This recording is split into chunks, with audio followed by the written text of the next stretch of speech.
Your Access database doesn't have to look frozen while it's waiting. You can show the user a live countdown timer right on the screen. Welcome to another Tech Help video brought to you by AccessLearningZone.com. I'm your instructor, Richard Rost.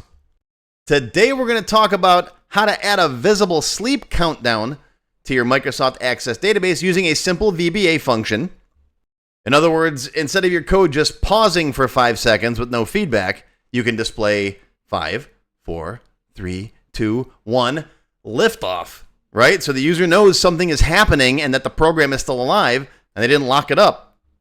We'll take the basic SleepSec function that we built in my previous sleep video and update it with an optional countdown display using the status box. And I'll show you how to make those waits feel clean and professional. So a little while back, I did a video on the sleep function, which you can use to tell the computer, wait, hold on, something's going to happen, right? You can use it for send keys. You can use it all kinds of places. It's a versatile function, and I use it a lot to get the database to pause and wait for something else to happen. And in that previous video, I showed you how to write a subroutine called SleepSec, where you can give it a number of seconds, and it will wait that number of seconds. So you could say SleepSec 5, it'll sleep 5 seconds. But importantly, the whole system won't appear to be locked, because this will do a 1 second loop, right? So in each second, it will do events that'll allow you to update things on the screen, if you got loops running, that kind of stuff. So this is a more versatile function than just using sleep by itself. Now, this is available in my code vault. I'll put a link down below. You can grab a copy of it here. Today, what I'm going to show you is I made a little upgrade to it. So instead of just sitting there for 5 seconds, 10 seconds, whatever it is, without seeing anything, we're going to have it give you a little countdown. So on the screen, it'll say, wait, 5, 4, 3, 2, 1. So the user knows that something's actually going on, right? Real simple today. But first, go watch this video if you haven't already. It's a developer level video, so you need a little bit of VBA. This video explains what you need to know to move forward. And to be clear, we did use a sleep countdown in this video, but we did it outside of the SleepSec function. So today we're going to make this a reusable function, so you don't have to worry about doing the countdown manually yourself. The SleepSec function will take care of it for you. And we're going to use my status box function to display stuff on the screen. If you haven't seen this in one of my previous videos, go watch this video too. It's basically a replacement for message box, so you can just display messages on the screen for the user in a little text box. All right, so here I am in my Tech Help free template. This is a free database. You can grab a copy off my website if you want to. And down here in the global module, you will find, let me resize this. There it is. There's my status function and my SleepSec function. Now what we're going to do is we're going to give the user the option to show that countdown. They can or they can't, doesn't matter, it's up to them. So we're going to add another optional on here, right? I'm going to go to the next line so it's not running all off the line there. We're going to say optional show countdown as a Boolean equals true. We'll make the default true. So any existing ones that you have will just start showing the countdown. If the user wants to turn it off, they can set that to false. Now I'm going to switch this to long. Why? Well, when I initially wrote it, I used integers a lot. This function is actually quite old. Now I use long integers for everything because why not? Memory's cheap. We don't need to worry about it.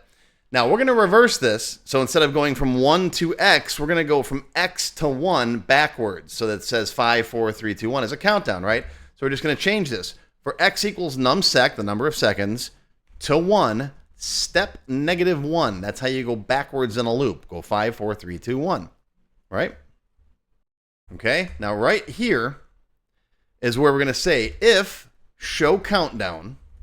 Remember, you don't have to write equals true. That's assumed. If show countdown, then we're just going to status the message. Status. And then what do you want it to say? Wait, and then X, and then ... So it'll say wait 5, and then wait 4. Then it'll do its wait. It'll do its little sleepy dance here, right?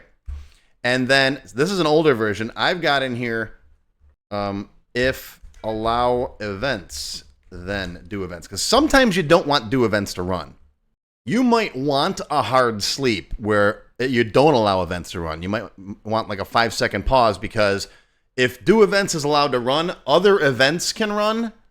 Like the user can click on other stuff, click on other buttons, click, form open events might run. other timer events might go off. So if you don't allow events, it's a hard wait. You might want it to not, allow anything to happen for 10 seconds. If that's the case, then do events off and don't allow events. Not sure why that wasn't in the code in here, but I don't know. It's in my code vault. All right, let's give her a test. Debug compile once in a while. I'm going to close it. Close it. Always close your forms and restart them. Ready? Click. And this moved, so let's slide that up. And then we'll hit go. And I didn't tell it to sleep, did I? Okay, let's put that in there now too, right? Right click, design view. Let's go into the button right here. And we'll do in here status testing countdown. And we'll do SleepSec 5. And then hello world. All right, save it. And then we'll do another debug compile. Close it, open it. And then you ready? Here we go. Click. 3, 2, 1, lift off. And there you go. Now the user's not going to sit there wondering why the system seems like it's frozen. It's just these little things like this that make your database and your user experience a little bit better. I'm all about that. I posted about this morning when I just made a little update myself, and I wasn't going to initially do a video about this because it's a simple little upgrade, but, Kevin talked me into it, so I'm like, all right, yeah, that could be a nice little video, so I like it. I hope you guys approve. And hey, quick, while I got you, hit that like and subscribe for me. Helps me out. All right, now, members, in the extended cut, we're going to do it without having to see 5 lines for 5, 4, 3, 2, 1. We're going to replace the previous one. So it changes right in place. Remember that trick with old DOS applications way back in the day? It would write out a line, but it wouldn't hit the new line character, so it could just backspace over it and write it again with a different one. It's similar trick to that. So that'll be in the extended cut for the members. Silver members and up, you get access to all of my extended cut videos. And gold members get access to my code vault. This particular one, Sleep Seconds, is free for everybody. I left this one open. But there's tons and tons of all kinds of VBA in here. There's generic VBA. There's access-specific VBA. There's tons and tons and tons and tons of stuff in here that I've been adding for years. So, yeah, there's lots of stuff in here. And if you like learning this stuff, check out my Access Developer lessons. They're on my website. I got lots of them. I just released Access Developer Level 51. Yeah, I got 51 of these things already. We do a couple cool things. We do a pop-up that pops up over wherever you click it. So if you got a big long form, if you click over here, the pop-up will pop up over here. If it's down here, it'll do it over here. And we make it a class module, which is really cool. And we start a drag and drop file handling system. So you can take pictures and you can just drag them and drop them on a form, and they get saved in the database folder. And it's really cool. Check this out. And that's going to do it, folks. If you're going to make access wait, don't leave your user staring at the screen wondering if the database just crashed. By wrapping the sleep function in my SleepSec routine, you can pause in 1-second intervals and keep the interface responsive with do events when you want it, and most importantly, show a visible countdown message so the user knows exactly what's going on. Small upgrade, huge difference in overall user experience. If you found this helpful, post a comment down below. Let me know how you liked today's video and how you plan to use the sleep countdown in your own database. That's going to do it for your Tech Help video for today, brought to you by AccessLearningZone.com. I hope you learned something. Live long and prosper, my friends. I'll see you next time. And members, I'll see you in the extended cut. If you enjoyed this video, hit that thumbs up button right now and give me a like. Also, be sure to subscribe to my channel, which is completely free. And make sure you click that bell icon and select all to receive notifications whenever I post a new video. Do you need help with your Microsoft Access project? Whether you need a tutor, a consultant, or a developer to build something for you, check out my Access Developer Network. It's a directory I put together personally of Access experts who can help with your project. Visit my website to learn more. Any links or other resources that I mentioned in the video can be found in the description text below the video. Just click on that Show More link right there. YouTube's pretty good about hiding that, but it's there. Just look for it. Now, if you have not yet tried my free Access Level 1 course, check it out now. It covers all the basics of Microsoft Access, including building forms, queries, reports, tables, all that stuff. It's over 4 hours long. You can find it on my website or my YouTube channel. I'll include a link below you can click on. And did I mention it's completely free? And if you like level 1, level 2 is just $1. That's it. And it's free for members of my YouTube channel at any level. Speaking of memberships, if you're interested in joining my channel, you get all kinds of awesome perks.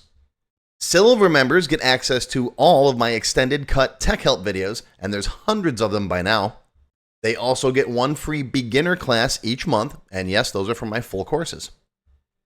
Gold members get the previous perks plus access to download all of the sample databases that I build in my tech help videos. Plus you get access to my code vault where I keep tons of different functions and all kinds of source code that I use.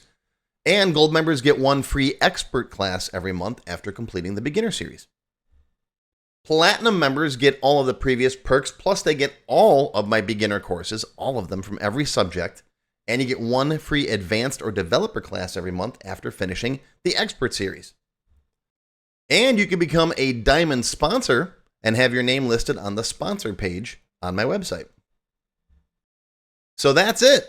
Once again, my name is Richard Rost. Thank you for watching this video brought to you by accesslearningzone.com. I hope you enjoyed. I hope you learned something today.